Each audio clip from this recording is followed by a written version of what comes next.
Back in elementary school, a little while before all of those evil clown sightings started popping up online, there was a bit of a rumor stirring around about clowns being spotted in my area.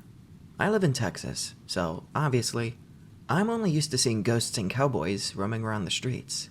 Well, one day during recess, I'm running around like usual. At my school, there's a playground and a field surrounded by a big chain link fence that overlooks a pretty decently populated area. I'm running around the field with my friends when I get this urge to look over at the chain link fence. From the fence, we can see people's houses and yards and such. And, well, this one house, a house with a huge white wooden fence, has a fucking clown head just staring back at us. The fence was probably about 7 feet tall. Then again, I was like 10, so I have no idea. I just remember it being super tall. So I'm just immensely creeped out by this.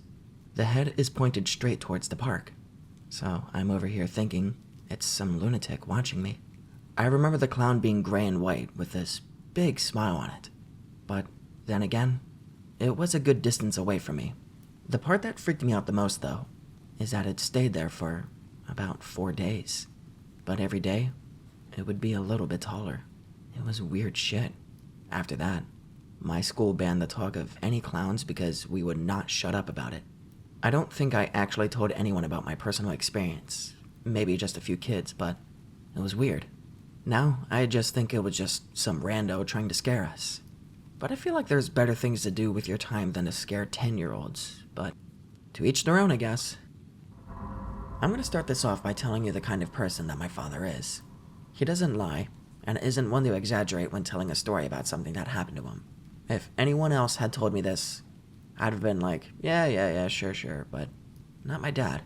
If he said this happened to him, then I 100% believe that it happened as a matter of fact. I remember him coming home from work one night, and he seemed visibly shaken. The family and I had asked him what happened, and he told us this.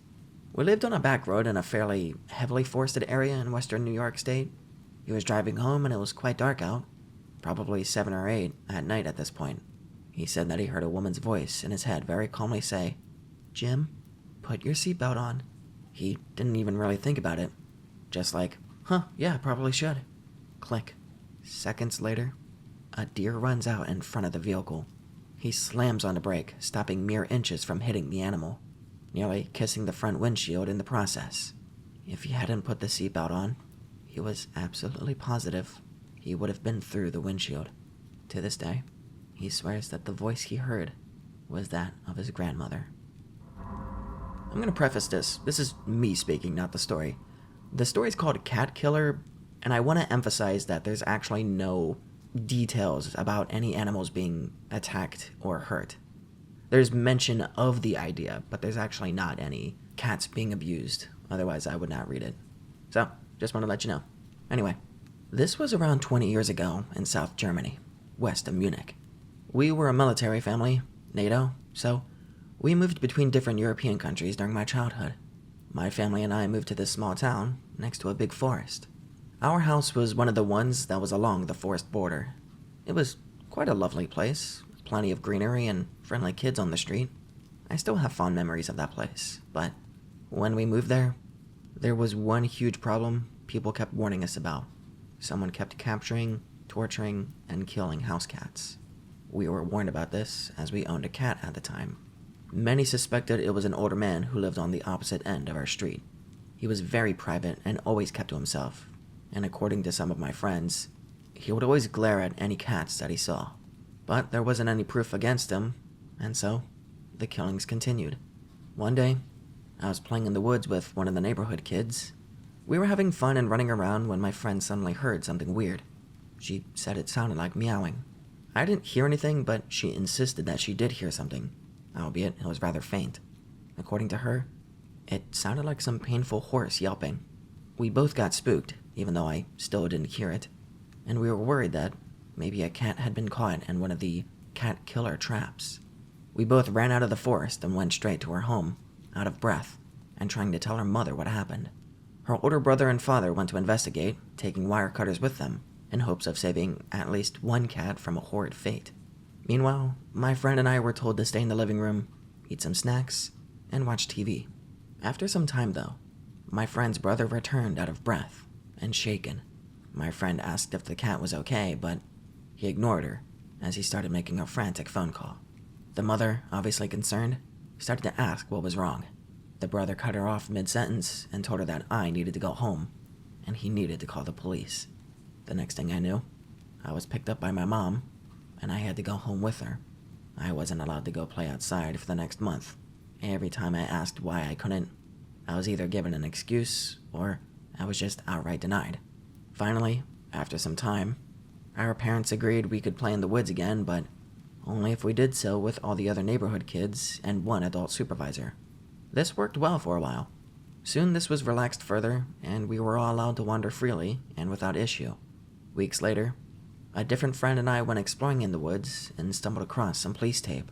We were both confused and a little scared by it, so we avoided it and played somewhere else. Years later, my family and I moved away, and by that time, most of this was forgotten by me. We did eventually come back to visit the area, to say hi and catch up with all of our old friends. It was at one of these meetups that I got to see my friend's older brother again. After talking for a while, and getting a little drunk, I saw the forest we grew up in, and suddenly remembered the incident from all those years ago. Feeling tipsy and bold, I decided to ask him what he and his father found in the woods that caused such a reaction. Almost instantly, his demeanor changed, and he partially sobered up, giving me that kind of gaze you only see if someone is truly traumatized by something. He proceeded to tell me that when the two of them went to the place that he said his younger sister heard the pained meowing from, they both started hearing that same painful hoarse yelping. It sounded like an elderly male cat, so they both rushed to the place from where the noise came from, and they both found its source. Half slumped against a tree, with a razor wire cutting into his neck, was the old man who we had suspected was a cat killer. The noises they had heard were his painful attempts at gasping for air and calling out for help. He would die 2 days later in the hospital. At first, the police believed that it had been an accident. After all, almost everyone said that they thought the old man was the infamous cat killer, so the investigation thought that he had triggered the trap by accident and got himself stuck in it. But not soon after, the mood shifted, as it became apparent that it couldn't have been accidentally triggered, as the wire was never part of any ensnaring setup. The parents were informed and told to keep their kids indoors until they caught the culprit, or the coast was deemed safe again. They never caught anyone, but from that day forward, no more cats were being killed. What personally disturbs me the most is that noise travels very poorly over long distances in forests, even if it isn't that dense. So, the fact that my friend had heard the old man meant that we were far closer to him than either of us truly knew. This is the story that pushed my belief in ghosts over the edge. I can't explain this. Be me. Be 17 or 18 with my best friend, who's around the same age. Be seniors in high school, home alone, in my best friend's basement on one of those seniors' day off. We think his house is haunted, low-key. His brother and sister are at school while his parents are working or shopping or whatever. He's a SoundCloud rapper making some mid-SoundCloud song. No offense, buddy, you know I love you. He's going in hard on beat while I sit there on my phone, and his family's little rat dog, Milo, starts barking and going crazy. Looks like he's off of a perk. We simultaneously yell at the closed door for Milo to shut the fuck up. He doesn't. He just keeps barking for a minute or two. Best friend says, he's probably gotta go outside. He usually threw a fit if no one would let him go out to go potty, and after a few minutes, he stops. Odd. Being dumb teens that we are, we don't care or think anything of it. Keep making music and doom-scrolling prospectively. A minute or two later, his mom barges in the room. "What the hell, guys?" she scolds. "What?" I ask. "What could we have possibly done? We've been in this room for hours," my buddy says. She looks puzzled and then says, "You guys saw me carrying in the groceries, and you didn't think I could use some help?" We both look at each other and back at her. "What do you mean?" She proceeds to tell us that she saw the front door open and Milo go running out to go pee. Remember, no one besides my best friend and I are home. We exchange looks and we run upstairs. The front door is shut, locked, and deadbolted. That's how they normally keep it because paranoid. We grill his mom to see if she's fucking with us, and she swears that's what she saw. And unless she let Milo out, he was outside, but we didn't leave the room. We call his dad, and he's still at work. We call and text his siblings, who can't drive, and they're still at school. There's no doggy door, and there's no one besides us who has access to the house. Either his mom is lying to us, or a ghost let the family dog out the potty. Or I guess maybe a glitch in the Matrix, but I don't know. His mom saw the door open. Hi there. Longtime fan here. I'm going to share 2 of the strangest things that ever happened to me over the course of my life. The first story takes place in 2012, I think. I was like 8 years old. I'd gotten up in the middle of the night to go to the bathroom. And for context, my bathroom mirror is really wide, so you can see into the hallway at an angle.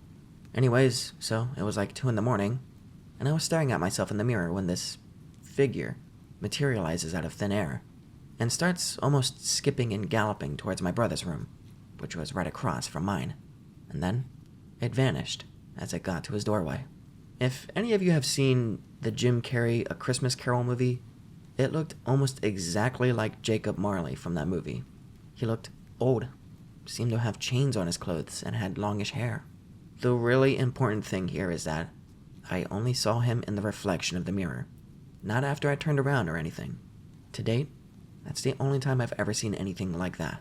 Another important note is that I had seen the Christmas Carol movie semi-recently at the time, but it was long enough before that date that I don't think it was a simple hallucination conjured up by the film. The second story takes place in 2017, when I was 13. You ever see any of those shows on the Travel Channel where people go ghost hunting with night vision cameras and old radios? Those shows were the shit for me when I was young. So, naturally, when one of those shows I watched started plugging their own Spirit Box mobile app, I downloaded that shit right away. For context, this was at a little lakeside cabin that we would go to a couple of times every year. And there's a bunch of other cabins on both sides of it, so I went outside and started asking the usual questions like, is anyone there? And give me a sign. You know, shit like that.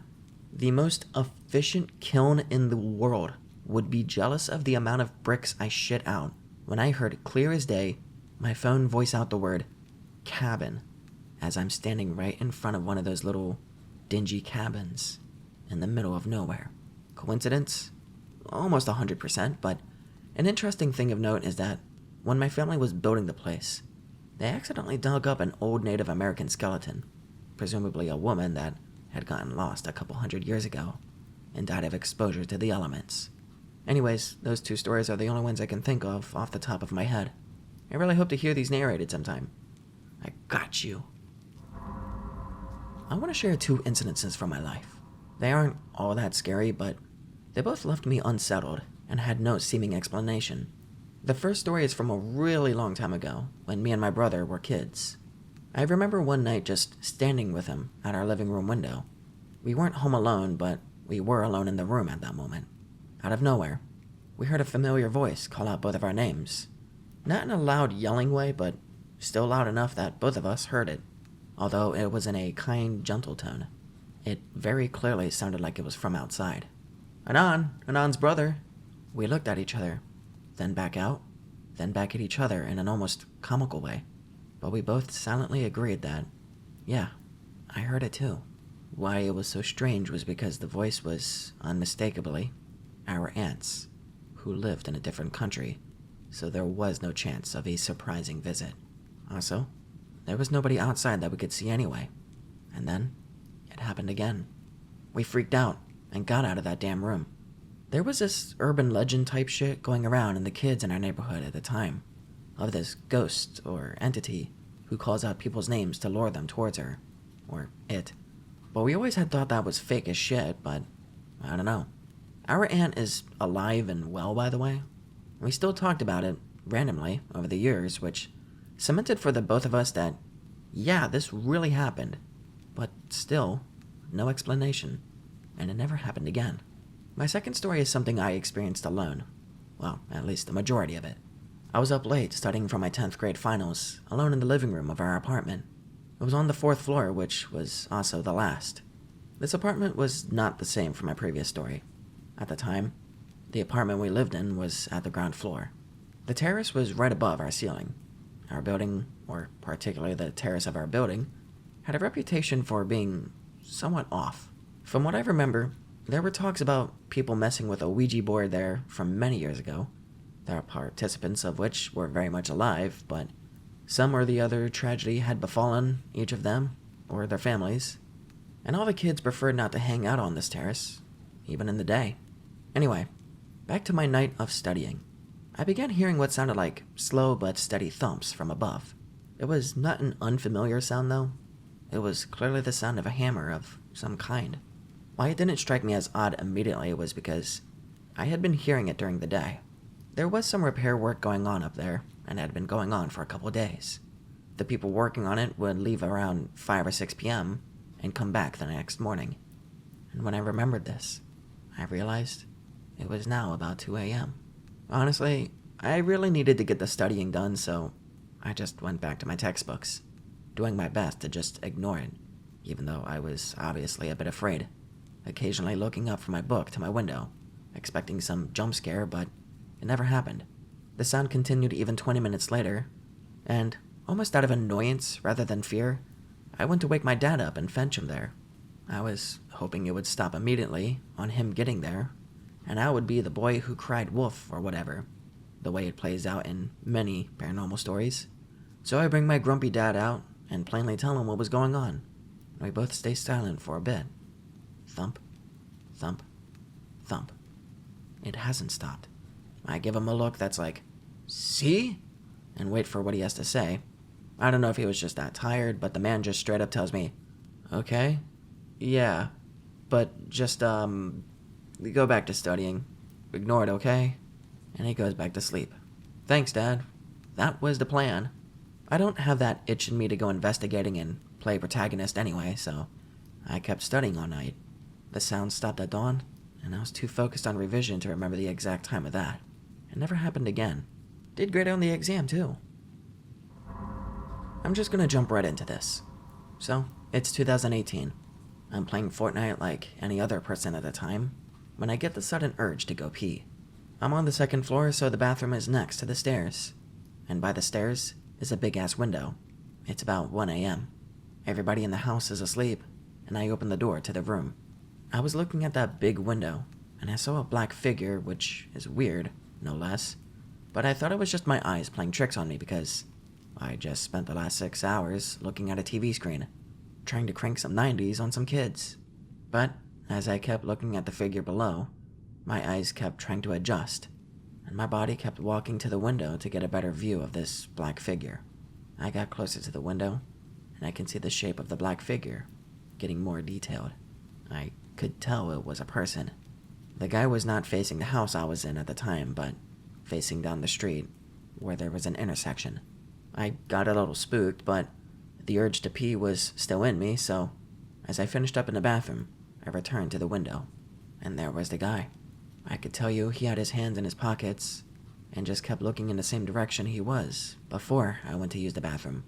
I just felt creeped out that some random guy in all black at 1 a.m, in the summer no less, was standing there, looking at the intersection.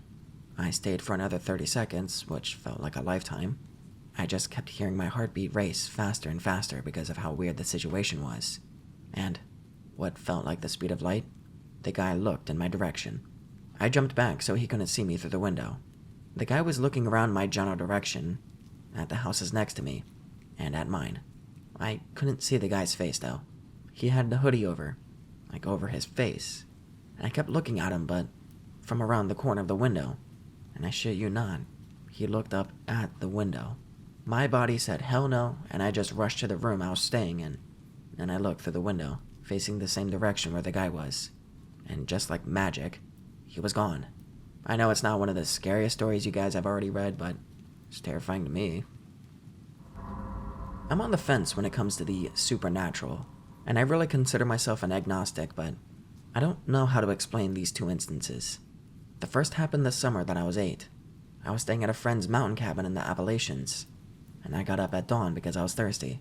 I felt like I was in an almost trance-like state. There was a sink in the room. It was an old house, designed in the 50s, so it was common then. and as I went to get water, I looked out the window. I saw a completely black figure float down the very steep lawn, and down a bed of rocks that was almost 90 degrees vertical, and it separated the lawn from the road leading up the mountains, and the figure disappeared up the road. I felt extremely peaceful watching it float. I immediately went back to sleep, and this was especially strange for me because I was an insomniac as a child, and if I woke up in the middle of the night, I was up for 1 to 2 hours at least trying to fall back asleep. When I woke up, I was completely freaked out, and I questioned everyone if they had seen something, but no one had. I found out a few years later that someone died at the top of the mountain. He had died from exhaust fumes from his car muffler, which his mouth was pressed against. It was ruled a suicide, but the owner of the cabin I was staying at was certain it was murder, and that someone had held him there. Not sure if it's related, but it made me think of how the figure disappeared up the road towards the house. Anyway, fast forward about 2 months, and my family moved to a new house, just in a normal subdivision. Our backyard was positioned by woods with a trail, and a fairly dense forest and a creek. Shrubbery about 6 to 8 feet tall blocked off the trail from view when people walked through. Right before the entrance to the trail from my yard, there was a tree with kudzu growing over it, so more like 15 feet was covered. One afternoon, I was playing on the trampoline by myself, and I don't really know how to describe what happened next. I looked up, and I saw a blurry gray figure on the trail. It came up above the shrubs that typically covered people walking. It must have been maybe 10 feet tall. I could see its shoulders and its head, and I know it sounds absolutely ridiculous, but it had a smiley face. 2 deep eyes and a wide grin, but again, blurry and in 2D. Not detailed, just a faint impression of a cartoonish smiley face. I was instantly filled with dread. I couldn't move. I just sat and stared. It floated along the trail just looking at me, and it disappeared behind the tree that marked the last of the shrubbery, before it would get to the entrance that led to my backyard, and I gunned it to my house. It honestly felt like I was frozen while it was looking at me, as if it had me under its grasp. Looking back, it was probably just fear. Regardless, I got in the house and I didn't look back. I was extremely shaken up, but I didn't tell anyone. I'm not sure the 2 stories are related, but they felt related at the time. One figure filled me with immense peace, the other with a dread that I have never felt so strongly, then or since. I don't know if they were demons, angels, cryptids, or ghosts. Whatever they were, I haven't seen anything like them since. They just remain an anomaly in my life. I will admit, in my later years, I've had psychotic episodes as a result of depression, which included the occasional hallucination, but that didn't start as a kid. Hell, maybe it was a hallucination. But regardless, the experience has left me questioning everything. It could have just been my head, waking nightmares, inherited mental illness, or something more. Regardless, I'll never know. I, at the time, was 15 and a freshman in high school. It was winter break, and I got very, very sick. Most likely COVID. So I stayed home while my family visited more family a state away. It was near midnight. I slept most of the day away, and I was thirsty. I got out of bed, head beating, and I made my way down to the kitchen. It was dark, and I could barely see from the little light that was coming in from the streetlights outside. It was snowing, which was somewhat unusual for where I lived. I just thought, it's a Christmas miracle, and I looked out the window that had a clear view of the backyard, and I saw footsteps, fresh ones, since they would have been covered by fresh snow, and they led to the back door. My heart was beating out of my chest, and in the silence of the house, I could hear it. The adrenaline made me forget I had a raging migraine, and it pumped me full of bravery and stupidity. I went through the house to the back door, and the way my house is situated, you have to go through a separate door to get from the formal living room to the den, which is where the back door was. When I got to that door, I didn't want to open it. I could have sworn I heard breathing, and that was the last straw.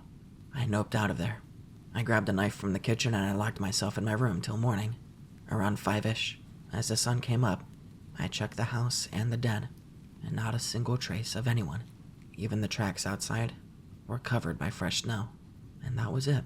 I told my parents, but they couldn't do anything about it either. And in the end, nothing was stolen. TLDR, Someone broke in, probably looking for warmth.